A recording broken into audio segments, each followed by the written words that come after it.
15 अगस्त सन 1947 इतिहास में वो दिन जब हमारा देश आज़ाद हुआ। हमारे क्रांतिकारी वीरों ने अपना बलिदान दिया ताकि हम किसी की गुलामी ना कर सकें और हम आज़ादी से जिएं।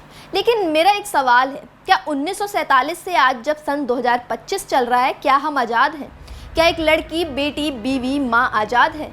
क्या वो आज़ादी से जी सकती है? और ये सब जानते हैं कि इसका जवाब ना है। और वो क्यों? क्योंकि आज़ादी तो दोनों को मिली थी, किसी एक विशेष वर्ग के लिए तो आज़ादी की लड़ाई नहीं लड़ी गई थी। उस लड़ाई में महिलाएं भी शामिल थी।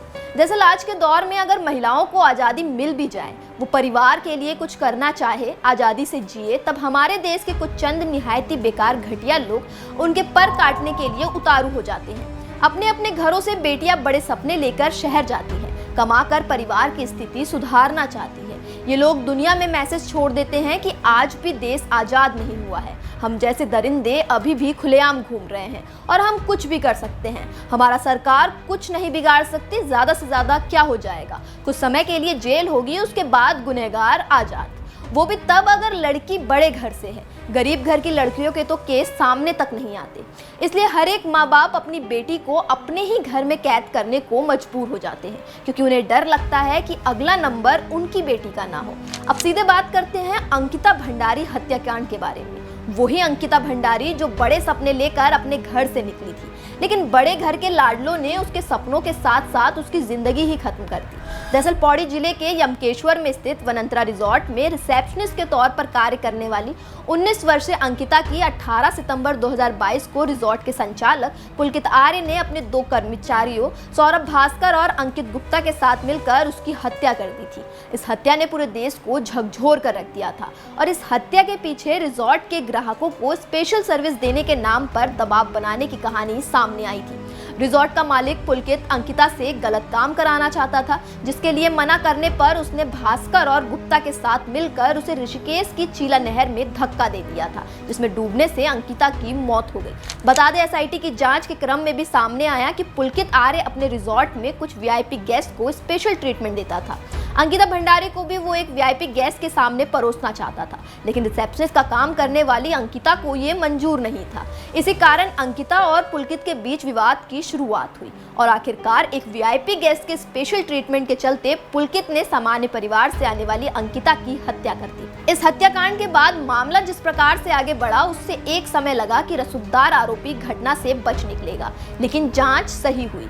कोर्ट ने तेजी से सुनवाई की और आखिरकार लगभग 3 साल बाद यानी 30 मई 2025 को रसूखदार आरोपी को दोषी करार किया गया और तीनों आरोपियों को आजीवन कारावास हुआ। बता दें, पुलकित पर आईपीसी की धारा 302 के तहत हत्या, धारा 201 के तहत साक्ष्य छुपाने, धारा 354A के तहत छेड़खानी एवं लज्जा भंग और अनैतिक देह व्यापार अधिनियम के तहत केस दर्ज किया गया था। इन चारों आरोपों में पुलकित को कोर्ट ने दोषी पाया है। हालांकि इस लोग अब सच की जीत के रूप में पेश कर रहे हैं, लेकिन आपने आजीवन कारावास की सजा मिलने के बाद आरोपी की मुस्कुराहट तो देखी ही होगी। नहीं देखी तो ये वीडियो देखिए। ये वीडियो अंकिता हत्याकांड में किए गए फैसले के बाद की है और इसे देखकर साफ साफ पता चल रहा है कि आरोपी को इस फैसले से कोई फर्क नहीं पड़ता। अब खुद ही सोचिए कि इस फैसले से सच की जीत हुई है या फिर सच का गला घोटा गया है, और खुद से ये सवाल पूछिए कि क्या यही जीत है, क्या यही न्याय है जिसके लिए अंकिता के माता पिता ने 3 साल तक इंतजार किया था? कभी सोचा है उस घर के बारे में, उस माता पिता के बारे में जो अपनी बेटी खो देते हैं और सालों साल अपनी ही बेटी के न्याय के लिए दर दर की ठोकरें खाते हैं? मुझे आज भी याद है जब यह हत्याकांड हुआ था तो सड़कों पर हजारों लोग न्याय के लिए उतर गए थे। उन सबकी मांग आजीवन कारावास नहीं, उनकी मांग फांसी की सजा थी। फिर क्यों उन्हें आजीवन कारावास की सजा मिली? इन 3 सालों में आम नागरिक तो भूल गया उस बेटी को, लेकिन उन माता पिता का क्या जिनकी आखिरी ख्वाहिश अपनी बेटी के आरोपियों को फांसी पर लटके हुए देखना है? एक बार खुद सुनिए कि अंकिता की माँ और पिता का क्या कहना है। क्या वो इस फैसले से खुश हैं? देखिए, संतुष्ट तो मैं नहीं हूँ, पर थोड़ा सी मेरी बेटी की आत्मा को थोड़ा शांति मिली होगी। संतुष्ट तो मैं तब होंगी जब इनको फांसी की सजा मिलती, मेरे जीते जी इनको फांसी हो जाती तो सबसे अच्छा रहता है, क्योंकि जिस तरह से इन्होंने मेरे बेटे के साथ इतना बुरा किया और हमारी जिंदगी भी नर्क बना दी, ये एक माँ ही समझ सकती कि अपनी बेटी को खोने का क्या दुख होता है। ऐसी सजा मिले ताकि कोई फिर कभी किसी बेटी के साथ ऐसा करने से पहले 1000 बार सोचे और मैं तो यही चाहूंगी कि इन्हें फांसी की सजा होती तो ज़्यादा अच्छा रहता। कोर्ट ने अपने डिसीजन दिया है कि इनको आजीवन कारावास होगा, तो हम इसमें संतुष्ट नहीं है, क्योंकि हमें चाहिए था मौत के बदले मौत। वो कहते हैं ना, कानून अंधा होता है। कानून की आंखों पर आज भी काली पट्टी बंधी हुई है। इसलिए तो एक आरोपी के ऊपर लगे आरोप सही साबित करने के लिए सालों साल का समय लग जाता है, लेकिन फिर भी पीड़ित को जो न्याय मिलना चाहिए वो नहीं मिलता है। अंकिता हत्याकांड के मामले को दबाने की कोशिश हर स्तर पर की गई। पुलकित आर्य के पिता विनोद आर्य भारतीय जनता पार्टी से जुड़े थे।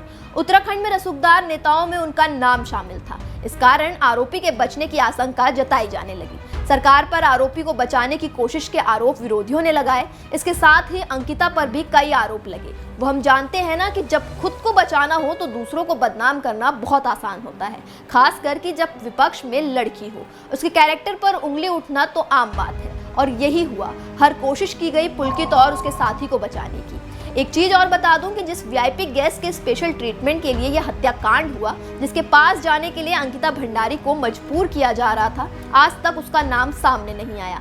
इसलिए ये भी एक बड़ा सवाल है कि आखिर वो वीआईपी गेस्ट था कौन, जिसकी कड़ी इस हत्याकांड से जुड़ी हुई है और उसके नाम को गुमनाम रखा गया। इस केस के बारे में इतना ही। आपकी अंकिता हत्याकांड के फैसले पर क्या राय है और इस फैसले से कितना सहमत हैं, हमें कमेंट बॉक्स में जरूर बताएं। और ऐसी ही तमाम जानकारियों से अवगत रहने के लिए देखते रहें News 31। धन्यवाद।